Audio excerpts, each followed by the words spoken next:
Hicksville. Let's tell the jury about Hicksville, May 2013. Can you tell the jury what transpired at Hicksville? It's a fancy trailer park, like a little hotel in the middle of nowhere, set up with these little trailers, and we had made a plan to go there with friends, and we were going to do, like laughy, as we said, laughy drugs, like mushrooms, eat mushrooms, sit by a campfire. There's really not a whole lot else to do out there. It's like a getaway. We had made this plan, and it was going fine. It was like a, kind of like a party out in the desert, with a few friends and campfire and music. And I don't know somebody brought MDMA. It was being passed around, and somebody who took it kind of was starting to feel the effects of it, I guess is the best way to describe. She kind of reacted in this way where when the MDMA hit her, she kind of, we were sitting around a campfire, all of us, and she kind of just leaned into me and put her, head on my shoulder and kind of grabbed my arm. I took it, to be the effects of the drug. I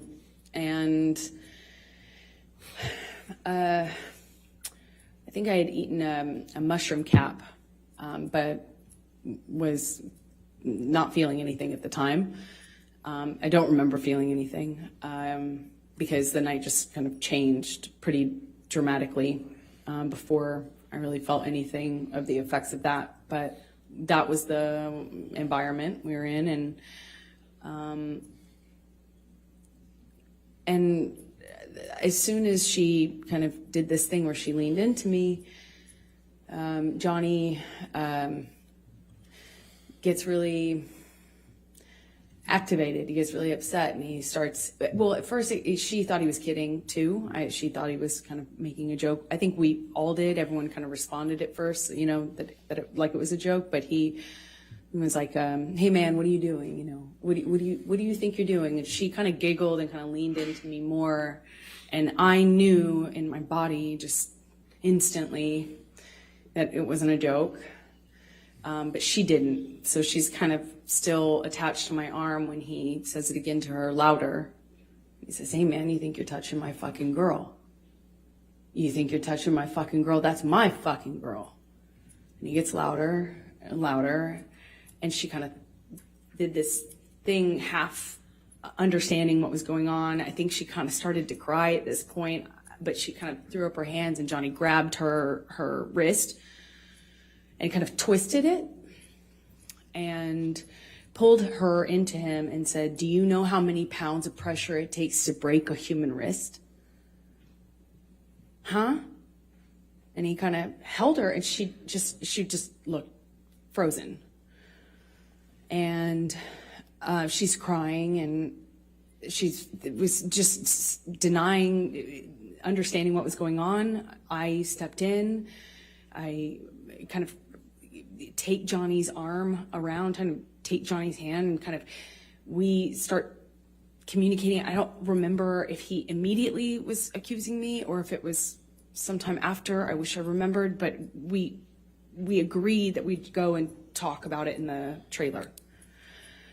So we walked to the trailer, and when we're in the trailer, Jonny, by the time we get into the trailer, Jonny tells me that I had been instigating the, in asking for this, and that I had invited it, and that I hadn't been honest with him about my relationship with this woman. And I didn't really know her that well. I mean, I actually don't know her at all, but I had met her. And I remember in the trailer, he's accusing me of lying about it, and that I had something with her. I'm trying to diffuse that. I'm trying to calm him down. And he just turned all that, it seemed like he turned all that rage onto the trailer itself. and he just started smashing things. He picked up something on the table and threw it right into the glass cabinet. He hit with his hand a wall sconce. He cleared the tabletop on the little fold down like kitchen dining room area in this trailer. I mean, it's a trailer, so there's only so much you can do. And he's screaming at me, screaming at me. And I eventually go back into the bedroom area. He comes into the bedroom area. We had what I can only describe as it sounded like nonsense from him. It wasn't making sense. And I realized that he's just probably really high. Because it wasn't making sense anymore. It wasn't like a direct accusation. He wasn't hearing me when I was saying I wasn't involved, wasn't cheating on him. I wasn't secretly trying to engage this woman in some sort of sexual affair. And then it became clear to me he was like looking for something. He cleared things off the bed. I went into the bathroom, and as I come out, he asked me where it is and how long I've been hiding it. And I was like, what are you talking about? And he says, you know what I'm fucking talking about. You know what I'm fucking talking about. Be honest with me. Where are you hiding it? And he kind of like makes to look into the bathroom. And I gestured to the bathroom, which was to my right. I kind of like gestured to him, and I said, like, what am I hiding, and where am I gonna hide it? And we're standing in this little hallway area outside of the bathroom, and he starts, what it feels like patting me down, or saying he's patting me down. I can't recall, but he ripped my dress, the strap top part of my dress. I had just dyed this thing myself pink, and it's just one of those things. I was like, I just finished that dress. And he's like grabbing my breasts, he's touching my thighs, he rips my underwear off, and then he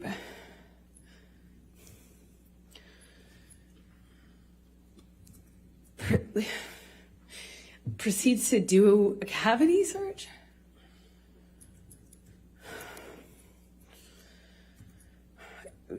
He said he was looking for his drugs, his cocaine, his coke.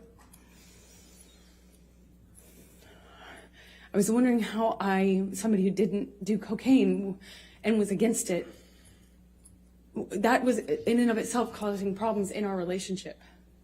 How could I hide? Why would I hide his drugs from, like he was insinuating that I was doing it or something? It made no sense. And he was telling me we're gonna conduct a cavity search, shall we? Like, just shoved his fingers inside me.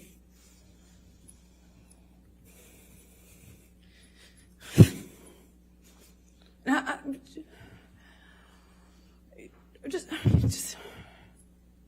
just stood there staring at the stupid light. I didn't know what to do. I just stood there. While he did that, he twisted his fingers around. I didn't say, like, stop or anything.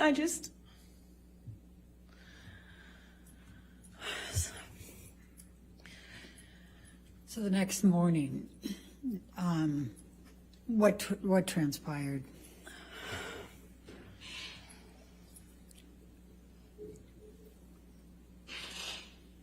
I remember thinking that Jonny would change his mind. And it would be, I thought it would end differently. I kind of froze. I don't know how we went to bed that night. I don't know how I went to bed. I don't know how I slept. I don't know how we woke up. I don't remember having a conversation with him the next day. I don't remember talking to him about it or confronting him about it. I remember wanting it to be okay. I remember just wanting whatever fucking weird trip, whatever trip that was to end, you know, just to be over and for it to just go back to normal. And I remember my friends were out by the pool. Like there was a pool in the center of the trailer park, and I remember putting on my, you know, just putting on my face and going back into this like crap, you know, and I remember seeing my friends by the pool thinking they were just having a great time, and no one knew what was, you know, I felt so lonely, like no one knows everyone was just having a good time, you know, like normal stuff. So I just smiled, made a joke about how trashed the trailer got, and we had to get the manager, who started off furious that Jonny had wrecked the thing. And then he had this like black mesh tank top, not tank top, it was like a meshy kind of shirt on. And I remember he came into the trailer and looked around and was like, whoa, what happened here? Whoa. And Jonny had an exchange with him. And I remember watching this man be so charmed. It was just a kind of a surreal experience. And, you know, it just went away. You know, that just got fixed. We walked out of the trailer at some point. My dog stepped on a bee. We went to the vet and went on with our, you know, vacation. We actually went to another location after that, and then eventually went home and went about our life. I'm going to ask you to take a look. Michelle, can you bring up Defendants Exhibit 176?